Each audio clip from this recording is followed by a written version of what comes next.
আজকে যখন তাদের স্মৃতি অসম্মানের বিষে, তিক্ত প্রাণে সাপদ নখের জ্বালা, কাজ কি চোখের প্রসন্নতায় লুকিয়ে রেখে প্রেতের অট্ট হাসি, আমার কাঁধেই নিলাম তুলে আমার যত বোঝা, তুমি আমার বাতাস থেকে মোছো তোমার ধুলো, তুমি বাংলা ছাড়ো।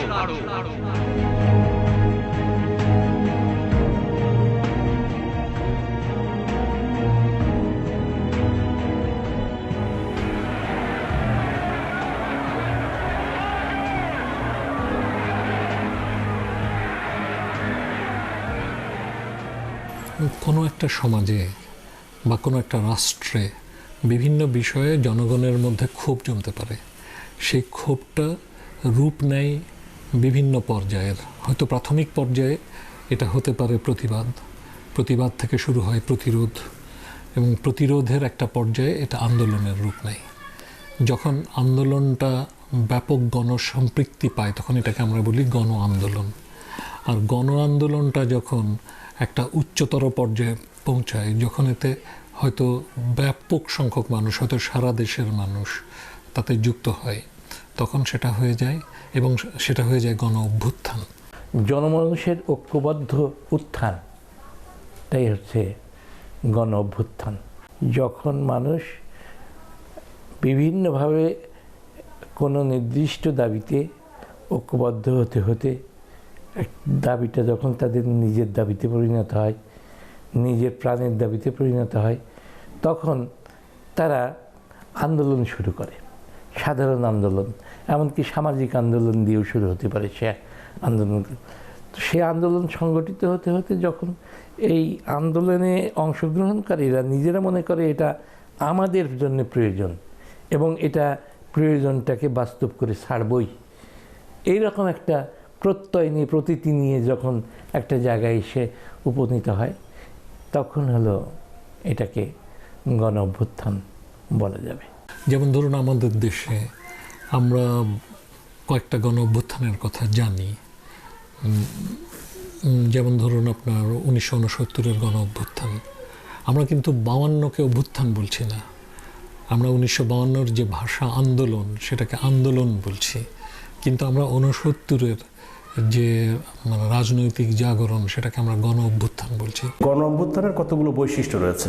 একটা হচ্ছে গণ অভ্যুত্থান কোনো অর্গানাইজড কোনো বিষয় নয়, কিন্তু এটা একটা খুব মানে কেউ সংগঠিত করলো বা সুশৃঙ্খলভাবে হলো বিষয়টি তা কিন্তু না। গণ অভ্যুত্থান হচ্ছে একটা স্বতঃস্ফূর্ত একটা কালেকটিভ অ্যাকশন, যে সবাই মিলে আমরা একসাথে স্বতঃস্ফূর্ত হয়ে কোনো কিছুর জন্য একটা লড়াই করলাম। 1969 সালের যে গণ অভ্যুত্থান আমাদের এখানে হয়েছিল এই অঞ্চলে, বিশেষ করে তৎকালীন পূর্ব পাকিস্তানে, সেটা কিন্তু একটা গণ অভ্যুত্থান। কারণ সেখানে আপনার 1968 সালের ডিসেম্বর থেকে শুরু করে 1969 সালের শুরু পর্যন্ত এখানকার বিভিন্ন শ্রেণী পেশার মানুষ কিন্তু একত্রিত হয়ে, স্বতঃস্ফূর্তভাবে একত্রিত হয়ে একটা জায়গায় পৌঁছতে পড়েছিল, এবং যে কারণে আইয়ুব শাহীর কিন্তু পরিবর্তন সাধিত হয়েছিল।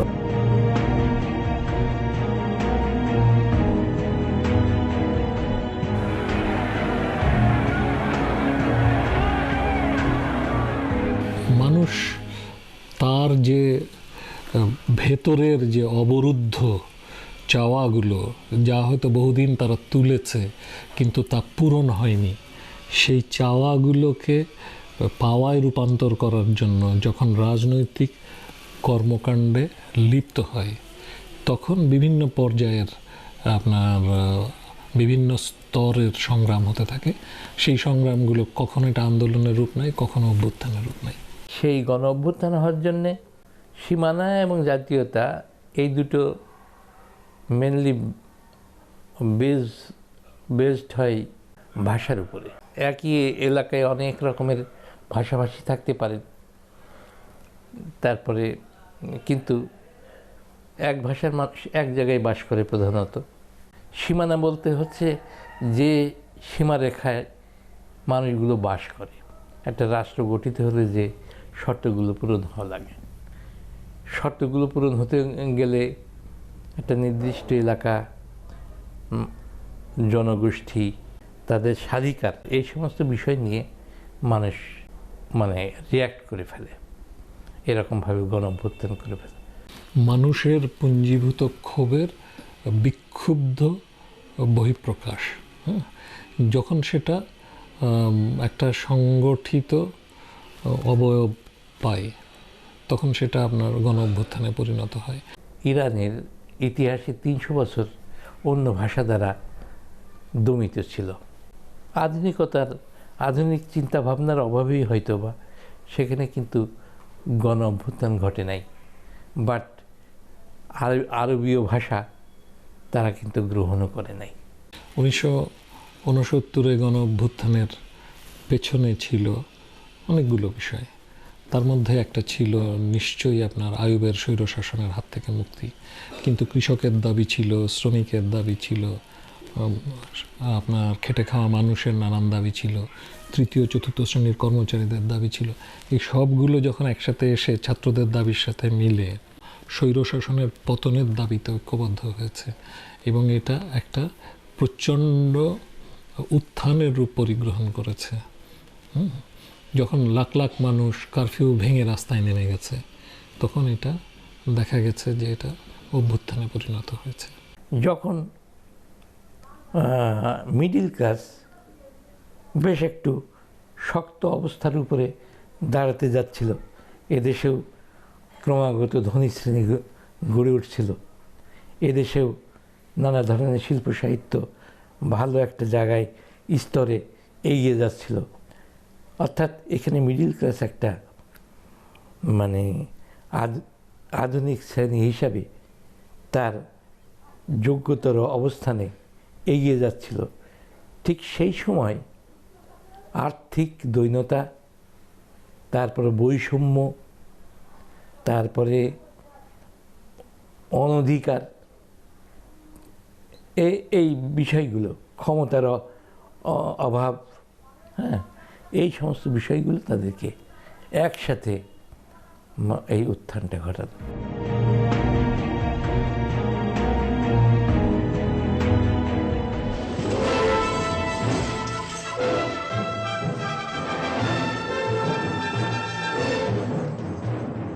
ইতিহাসের সুদীর্ঘ প্রবাহে বিভিন্ন পর্যায়ে তো মানে গণ অভ্যুত্থানের বিভিন্ন ঘটনা ঘটেছে। আমরা যদি প্রাচীন ইতিহাসে যাই তাহলে রোমে যে রোমান সভ্যতায় যে স্পার্টাকাসের নেতৃত্বে যে দাস বিদ্রোহ, সেই বিদ্রোহ একরকমভাবে তো গণ অভ্যুত্থানের রূপ গ্রহণ করেছিল। সেই সময় আধুনিকতা ছিল না, কিন্তু সমস্ত দাসেরা এমন একটা জায়গায় চলে গেছিল, পিছতে তার দেওয়ালের পিঠ থেকে গিয়েছিল।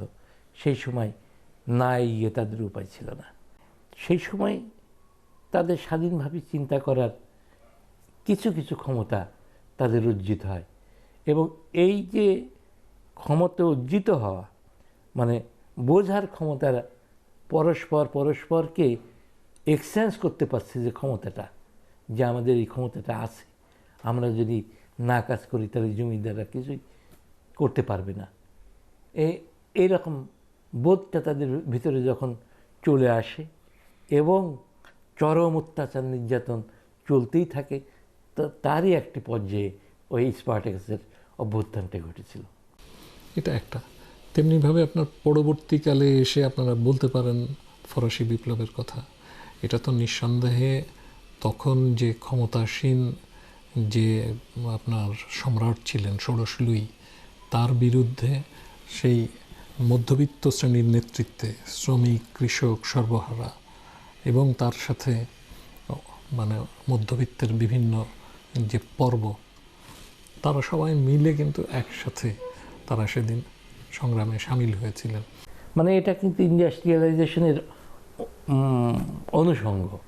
ইন্ডাস্ট্রিয়ালাইজেশনের সাথে হতে গেলেই তখন আইন লাগবে, সেখানে কেস কালাম লাগবে, সেখানে আধুনিক চিকিৎসা লাগবে, সেখানে পড়াশুনোর মানুষ লাগবে, কেরানি লাগবে। এই সমস্ত কারণেই এই মিডিল ক্লাসটা গড়ে ওঠে। কিন্তু মিডিল ক্লাসের গড়ে ওঠা এবং বিকাশের জন্যে যে সমস্ত পথ তার দরকার, সেই পথ তারা পাচ্ছিল না। সে পথে বাধা পাচ্ছিল। তো সেই বাধা পাওয়ার সময়ই তাদের মানে ওই ফ্রান্স রেভলিউশনটা হয়। ফরাসি বিপ্লবের যে গণজাগরণ, যেটা আপনার দেখা গেল যে বহু শ্রেণীকে এক জায়গায় একত্রিত করলো, এবং মধ্যবিত্ত শ্রেণীর নেতৃত্বে যে কৃষক, শ্রমিক সহ বিভিন্ন বর্গের মানুষ একত্রিত হয়ে সম্রাটের যে একচ্ছত্র ক্ষমতা তার বিরুদ্ধে এবং সামন্ত অবশেষের বিরুদ্ধে তারা যে সংগ্রামে এমন একটা পর্যায়ে উন্নীত করলো যে সেটা কিন্তু আসলে একটা গণ অভ্যুত্থানের রূপ পরিগ্রহণ করেছে। আর আরেকটা অসাধারণ ঘটনা হচ্ছে মানব ইতিহাসে, সেটা হচ্ছে আপনার রাশিয়ায় 1917 সালের যে বলশেভিক বিপ্লব, এই বিপ্লবও কিন্তু একটা গণ অভ্যুত্থানের মধ্যে দিয়ে অর্জিত হয়েছিল। এবং সেখানে আমরা দেখেছিলাম যে শ্রমিকের নেতৃত্বে, ভ্লাদিমির ইলিচ লেনিনের নেতৃত্বে, কিন্তু কৃষকের মৈত্রীতে এবং মধ্যবিত্ত সহ বিভিন্ন বর্গের মানুষ একত্রিত হয়ে সেদিন কিন্তু সেই বিদ্রোহে সামিল হয়েছিলেন, এবং তারা তো জারের প্রাসাদ আক্রমণ করে তারা সেটা দখল করলেন, এবং সেখানে সেনাবাহিনীর একটা অংশ এসে তাদের সাথে সমবেত হয়েছিল। 10-20 হাজার 50 হাজার লোকের কারখানা ছিল, এবং তারা মনে করত, তারা দেখত, তাদের কাছে ফিজিক মানে ছিল, মূর্ত ছিল, মূর্ত একটা রূপ ছিল যে না, তাহলে তো আমরা এরকমভাবে যদি সংগঠিত হই তাহলে আমরাও রাষ্ট্র ক্ষমতায় যেতে পারি। সেখানে ট্রেড ইউনিয়নিজম আর মার্কসিজমের ভিতরে কিন্তু লড়াই হয়েছিল বহুদিন ধরে। এই লড়াইটা চলতে চলতে লেনিনের মতো নেতৃত্ব চলে আসলো। তারপরে তাদের ফ্যাক্টরগুলো, বৈজ্ঞানিক বিশ্লেষণগুলো গণভাষায় সে যখন বিশ্লেষণ করতে লাগলো, এগুলো ছিল মানুষের মনের কথা। মানুষের মনের কথা বলতে পেরেছিলেন বলেই দেখা যাচ্ছে যে পার্টি ওখানে খুব বড় না, কিন্তু পরিস্থিতি এমন হয়ে গেছে মানুষ বিপ্লব না করে তার কোনো উপায় নেই। হয় মরতে হবে, গুলি খেয়ে মরতে হবে, অথবা জিততে হবে, এরকম একটা অবস্থা চলে গেছে।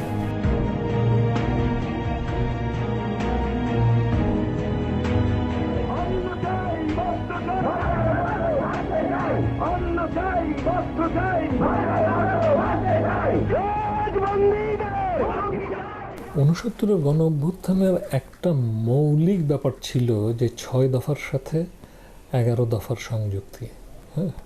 11 দফাটা 6 দফাকে অন্তর্ভুক্ত করে প্রণীত হয়েছিল। 6 দফা বাঙালির মুক্তি সনদ বলা হয়, কিন্তু এই বাঙালির মুক্তি সনদের প্রধান বেনিফিশিয়ারি ছিলেন বাঙালির মধ্যবিত্তরা। তাদের দিকে তাকিয়েই কিন্তু 6 দফাটা প্রণীত। তার মধ্যে শ্রমিক কৃষকের কথা নাই, সেখানে কৃষকের ন্যায্য মূল্যের নিশ্চয়তার কথা নাই, সেখানে শ্রমিকের অধিকারের কথা নাই। কাজেই আপনার 6 দফাটা জনমনে নাড়া দিয়েছে, এবং এটা মধ্যবিত্তের বাইরে অন্যান্য জনসমাজকেও আকর্ষণ করেছে। তার প্রমাণ তো শহীদ মনু মিয়া, শ্রমিক, এই আমাদের টঙ্গীর শ্রমিক মনু মিয়া 6 দফা আন্দোলনের শহীদ। তারা আসতে শুরু করেছেন, জাতীয় আন্দোলনের ধারায় আপনার শ্রমজীবী মানুষ আসতে শুরু করেছেন, কিন্তু ব্যাপক সংখ্যক শ্রমজীবী মানুষকে কিন্তু তখন আর টানা যাচ্ছিল না, কেননা তার জীবনের প্রতিফলন তো 6 দফার মধ্যে তারা সেভাবে পাননি। সেটা যখন 11 দফায় এলো, তখন কিন্তু আসলে আগুনে ঘৃতাহুতির ব্যাপারটা ঘটল। গণ অভ্যুত্থানে ফলাফল হিসাবে কারা ক্ষতিগ্রস্ত হয়েছে এটা দেখলেই তো বোঝা যায়। ক্ষতিগ্রস্ত হয়েছে পাকিস্তানবাদী রাজনীতি, ক্ষতিগ্রস্ত হয়েছে পাকিস্তানবাদী রাজনীতি কার্যত মুছে গেল। এমনিতে জামাত ইসলামী তারা মিছিল মিটিং করত, কিন্তু মানুষ তাদেরকে ঘৃণা করত। ইসের আগেই, স্বাধীনতা যুদ্ধের আগে, 71-70 যখন নির্বাচন হয় ডিসেম্বরে, তখনই জামাত ইসলাম কিন্তু ঘৃণিত একটি ফোর্স ছিল, খুবই ঘৃণিত, অতি ঘৃণিত।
গণঅভ্যুত্থানের মাধ্যমে কিন্তু একটা দেশ তার সংস্কার আন্দোলন শুরু করতে পারে। এই সংস্কার আন্দোলন রাজনৈতিকভাবে হতে পারে।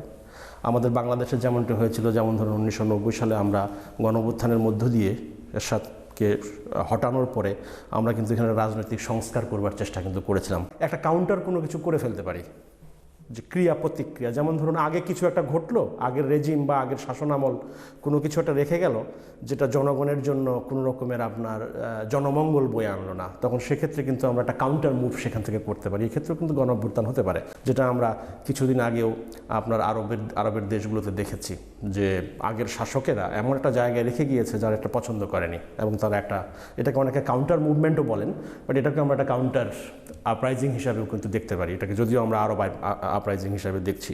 তৃতীয় আরেকটা আমরা করতে পারি, যেটাকে আমরা সবাই একসাথে মিলিয়ে বলি রেভলিউশনারি মুভমেন্ট বা রেভলিউশনারি আপরাইজিং, যে আপরাইজিংয়ের মধ্য দিয়ে বা যে অভ্যুত্থানের মধ্য দিয়ে আপনার পুরাতন যে ব্যবস্থাটা আছে সেটা থেকে মুক্তি এবং পুরো সেট আপটাই চেঞ্জ করা।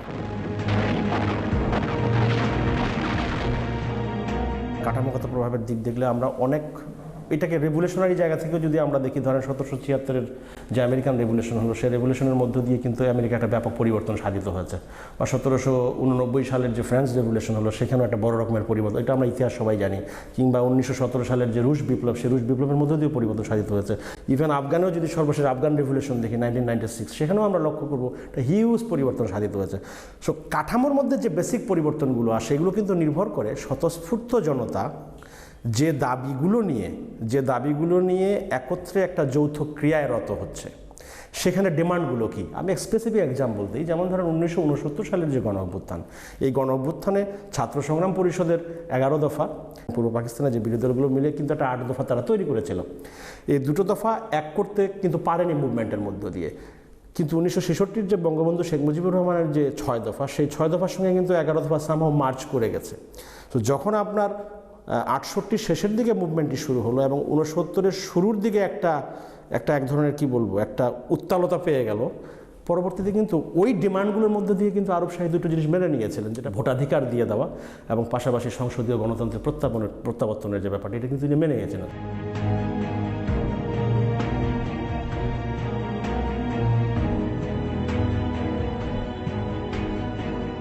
কোনো গণঅভ্যুত্থানের দাবি হতে পারে যে আমরা একটা ইকোনমিক ইমানসিপেশন চাই, অর্থনৈতিক মুক্তি চাই, কিন্তু ওই অর্থনৈতিক মুক্তি একটা কিন্তু বিশাল ফ্রেজ, একটা বিশাল কিন্তু কনসেপ্ট। এর মধ্যে কিভাবে চাই এগুলো কিন্তু স্বতঃস্ফূর্ত জনতা তাৎক্ষণিকভাবে কিন্তু আপনার একটা কাঠামোর মধ্যে নিয়ে আসতে পারে না, যেটা পরবর্তীতে হয়।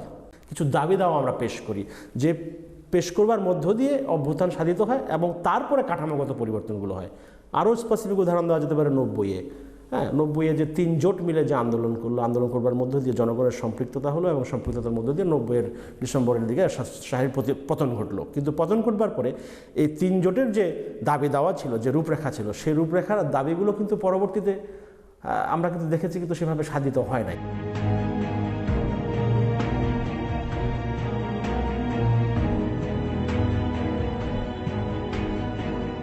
পরিবর্তনের পরে যে রেজিমটি ক্ষমতায় আসে, সে রেজিম তার আলোকে তাদেরকে কিছুটা কনফিডেন্স নিয়ে কিছু পরিবর্তন আনতে সক্ষম হয়, কিন্তু পুরোপুরি দাবি দেওয়া যেটা রেভলিউশনের ক্ষেত্রে হয়। ফর এক্সাম্পল 1917 সালের রুশ বিপ্লবে আমরা লক্ষ্য করেছি, বলশেভিকদের সাথে মিনশেভিকদের লড়াইয়ের কারণে সেখানে সর্বহারার যে এক নায়কতন্ত্র, যেটাকে আমরা পরবর্তীতে সমাজতন্ত্র বলে আখ্যায়িত, সেটা কিন্তু সেখানে প্রতিষ্ঠিত হয়েছে, কিন্তু ওইটা একদম ক্লিয়ার শ্রেণীর একটা ব্যাপার সেখানে সাধিত ছিল। কিন্তু গণ অভ্যুত্থানগুলোতে যে এজেন্ডাটা, যে দাবিটা, যে চাওয়াটা, সে চাওয়াটা কিন্তু এক ধরনের ক্লিয়ার মূর্ততা পায় না। পরবর্তীতে যখন আপনার পলিসিতে ম্যাটেরিয়ালাইজ করতে হয় তখন কিন্তু সেটা পুরোটাই সেভাবে আসে না। এটা একটা বড় রকমের লিমিটেশন আপনার বিশেষ করে গণ অভ্যুত্থানের ক্ষেত্রে আমার কাছে মনে হয়।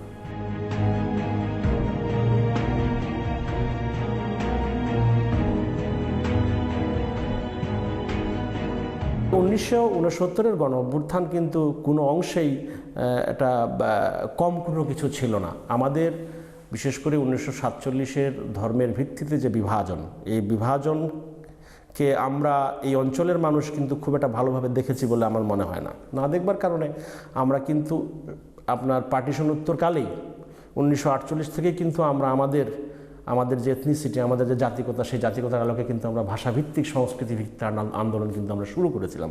তারই পরম্পরায় কিন্তু আমরা 1969 সালে এসে গণ অভ্যুত্থানটা পেলাম।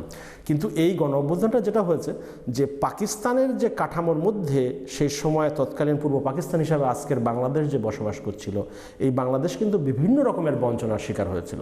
সেই বঞ্চনার কারণে সেই বঞ্চনা থেকে মুক্তি পাওয়ার জন্য 48-এর যে আন্দোলন শুরু, ভাষা আন্দোলনের প্রথম পর্যায়ে, সেখান থেকে চলতে চলতে চলতে চলতে চলতে কিন্তু আমরা 69, কিন্তু এই 69 কিন্তু আমাদেরকে একটা বড় রকমের আমাদের বাংলাদেশ আন্দোলনের ক্ষেত্রে একটা বড় রকমের মোমেন্টাম দিয়েছিল।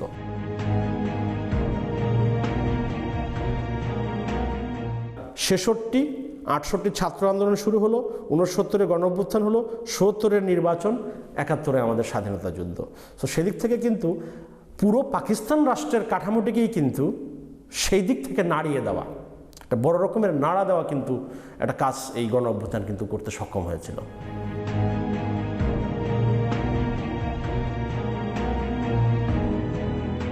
যেটা আমাদের স্বপ্ন ছিল, ধনী এবং দরিদ্রের মধ্যে একটা শোষণহীন সমাজ কিন্তু আমরা তৈরি করতে পারিনি।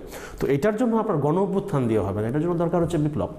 যে বিপ্লবের মধ্য দিয়ে পুরো কাঠামোটাকে আমি, পুরো আদলটা চেঞ্জ করে দিয়ে আমার যে স্বপ্ন, সেই স্বপ্নটাকে আমি বুনতে পারবো।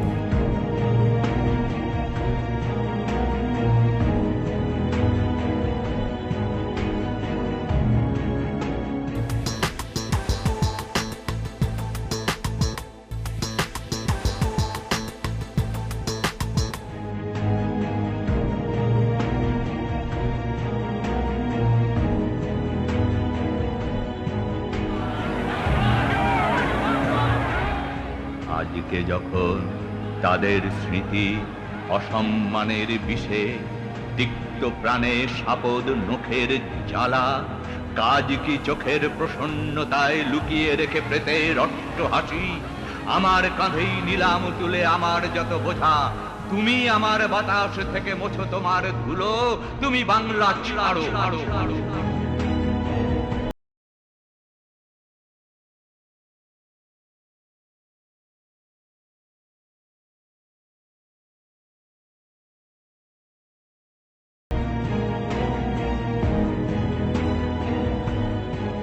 গণ অভ্যুত্থান যে ঘটনাটা, সেটা প্রকাশটা রাজনৈতিক, এর রূপটাও রাজনৈতিক, কিন্তু এর ভেতরের যে প্রয়োজনীয়তা সেটা সামাজিক এবং সাংস্কৃতিক। মানুষের মধ্যে ক্ষোভ, বিক্ষোভ, হতাশা, প্রত্যাশা, স্বপ্ন এগুলো প্রবল হয়ে ওঠে। তার প্রকাশের পথটা দেখে অবরুদ্ধ হয়ে গেছে, মানুষ দেখে সাংবিধানিকভাবে এটাকে প্রকাশ করা যাচ্ছে না। তখন একটা বিস্ফোরণ ঘটে এবং এই বিস্ফোরণের পেছনে একটা প্রস্তুতি থাকে, বহুদিনের প্রস্তুতি থাকে, হয়তো নিশ্চুপ প্রস্তুতি, কিন্তু যখন বিস্ফোরণটা ঘটে তখন সেটা একটা বিস্ময়কর ব্যাপার হয় এবং সেটাকে ধারণ করা সহজ হয় না। যারা এটাকে ধারণ করতে চায় বা দমন করতে চায়, মূলত রাজনৈতিক ক্ষমতায় যারা রাষ্ট্র ক্ষমতায় আছে তারাই দমন করতে চায়, কিন্তু তারা এটাকে দমন করতে পারে না। তখন রাজনীতিতে পরিবর্তন আসে, সমাজে পরিবর্তন আসে, মানুষের চিন্তায় পরিবর্তন আসে। 69-এর গণ অভ্যুত্থান এই রকমেরই একটা ঘটনা ছিল।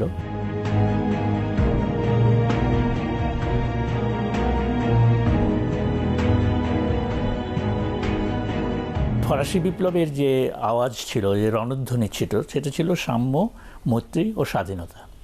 তো তখন রাজতন্ত্র ছিল, যাজকতন্ত্র ছিল, জনগণের সাথে বিরোধ ছিল এই রাজতন্ত্রের এবং যাজকতন্ত্রের। সমাজে মানুষের যে বিস্ফোরণ, সেটা কিন্তু এই দুইয়ের শক্তির বিরুদ্ধে। মানুষ চাইল যে ওই যে সাম্য, মৈত্রী, স্বাধীনতা প্রতিষ্ঠিত হবে।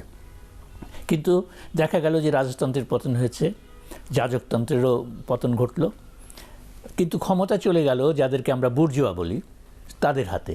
তার ফলে সাধারণ মানুষের মুক্তি এলো না, কিন্তু পরিবর্তন হয়ে গেল, একটা বিরাট পরিবর্তন হলো যে রাজতন্ত্র উচ্ছেদ হয়ে গেছে, যাজকদের ক্ষমতা নেই, এখন বুর্জোয়ারা ক্ষমতা এসছে, তাদের একটা গণতান্ত্রিক চেতনা আছে।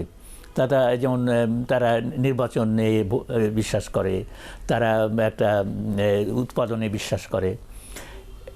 দ্বিতীয় বিপ্লবটা হলো, বড় ঐতিহাসিক বিপ্লব হলো 1917-তে রুশ বিপ্লব।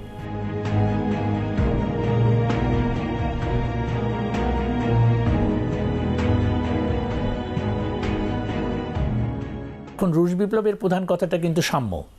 ওই যে সাম্য যেটা ফরাসি বিপ্লব প্রতিষ্ঠা করতে পারেনি, সেটা এইখানে প্রতিষ্ঠা করার জন্য এই বিস্ফোরণটা বলি, আন্দোলনটা বলি, বা এই বিপ্লবটা বলি, সেইটা ঘটল। এবং এই বিপ্লবের তাৎপর্য হচ্ছে যে এইটা কিন্তু সাম্যের ধারণাটাকে সামনে নিয়ে এলো। এটা প্রতিষ্ঠিত করলো এই সত্যকে যে শ্রমজীবী মানুষই ইতিহাস তৈরি করে, ইতিহাসের মধ্য থেকেই তারা ইতিহাস তৈরি করে, কিন্তু ইতিহাসের মূল নায়ক হচ্ছে শ্রমজীবী মানুষ। ইহজাগতিকতার যে বোধ, সেই বোধটা ফরাসি বিপ্লব তৈরি করেছিল, এই বোধটাকে এই রুশ বিপ্লব আরও প্রসারিত করে দিল।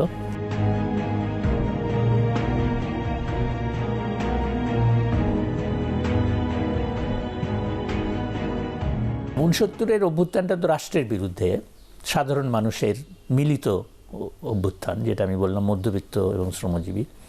কাজেই রাষ্ট্রে একটা পরিবর্তন আসবে, ওই যে রাষ্ট্রীয় স্বাধীনতা, এটা আসবে। আবার আসবে যে মানুষ একসাথে হয়েছে, সাধারণ মানুষ বঞ্চিত, তাদের বিক্ষোভ আছে, তাদের বিক্ষোভকে রূপায়িত করতে হবে যে সমাজের গঠনের মধ্য দিয়ে, সমাজের বিকাশের মধ্য দিয়ে। সেই বোধটা এলো এবং মুক্তির একটা স্বপ্ন জেগে উঠল, যে মুক্তির অর্থ হচ্ছে কেবল রাজনৈতিক মুক্তি নয়, সামাজিক মুক্তি এবং সাংস্কৃতিক মুক্তি।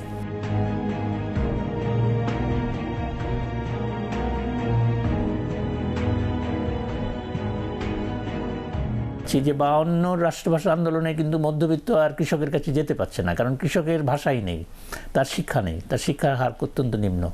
কিন্তু 69-এর অভ্যুত্থানে মধ্যবিত্ত এবং কৃষক একসাথে সংগ্রাম করছে এই রাষ্ট্রের বিরুদ্ধে, যে রাষ্ট্র এখন চিহ্নিত হয়ে গেছে তার শত্রুপক্ষ হিসেবে। এই যে ঐক্যটা, সেই ঐক্যটা যুদ্ধক্ষেত্রে আমরা দেখেছি। তো এই যে ঐক্যটা প্রতিষ্ঠিত হলো, এই ঐক্যটা 69-এর প্রথম এর ইঙ্গিত দিয়েছিল যে ঐক্যটা জরুরি এবং এই ঐক্যটা প্রয়োজন মুক্তির জন্য।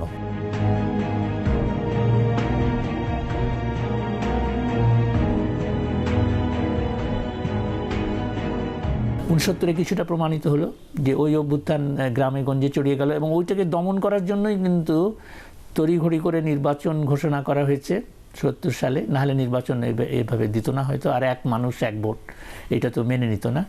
আবার আইয়ুব খানেরও পতন ঘটে গেল, যে একটা ওইটার অভ্যুত্থানের ফলেই আইয়ুব খান আর থাকতে পারলো না, ইয়াহিয়া খান এলো। এবং ইয়াহিয়া খান আপোষ করার জন্য দুটো কাজ করলো, একটা হচ্ছে যে নির্বাচন দেবে, আরেকটা করলো যে ওইটা কিন্তু খুব মৌলিক জিনিস আমার কাছে মনে হয়, মানতেই হবে, যে সর্বজনীন ভোটাধিকার, যে সকলেরই ভোট আছে। মধ্যবিত্তের পক্ষেও সেই অংশের মধ্যবিত্ত, যে অংশ সংগ্রামী, বিশেষ করে তরুণরা, তারা কিন্তু এই গ্রামের জীবন, এই সাধারণ মানুষের অবস্থা, মেহনতি মানুষ কী করছে, শ্রমজীবী মানুষ কী করছে, এগুলো আগে এই তার সংগীতের মধ্যে, তার উপলব্ধির মধ্যে এইগুলো ছিল না, এগুলো চলে এলো। তো চলে আসার ফলে একটা সামাজিক অগ্রগতি হলো চিন্তার ক্ষেত্রে, অন্তত সেই অগ্রগতিটা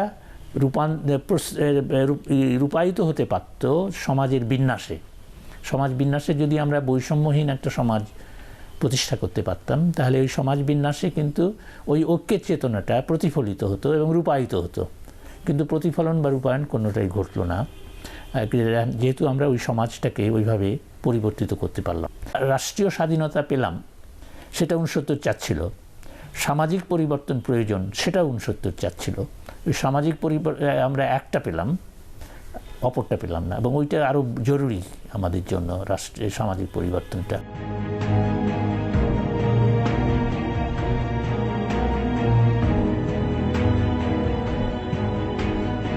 পূর্ববঙ্গ রাজনৈতিকভাবে স্বাধীন হয়ে গেছে, হ্যাঁ, এবং এখানে একটা ধর্মনিরপেক্ষ দৃষ্টিভঙ্গি তৈরি হয়েছে, মানুষের মধ্যে ইহজাগতিকতার বোধ তৈরি হয়েছে, মানুষের মধ্যে সাম্যের বোধ তৈরি হয়েছে। তখন সমাজে একটা রূপান্তর ঘটতো, বৈপ্লবিক রূপান্তর তখনই ঘটতো না, কিন্তু ধারাবাহিকভাবে এইটা যে আসতো যে আমরা একটা বৈষম্যহীন সমাজ প্রতিষ্ঠা করব, এবং সেটাই হবে প্রকৃত গণতান্ত্রিক সমাজ। এবং সেখানে ধর্মের বিরুদ্ধে কোনো বৈষম্য তৈরি হবে না, শ্রেণীর প্রশ্নে কোনো বৈষম্য তৈরি হবে না, সেখানে সকল মানুষের সমান মর্যাদা থাকবে, সমান সুযোগ থাকবে এবং অধিকারও থাকবে।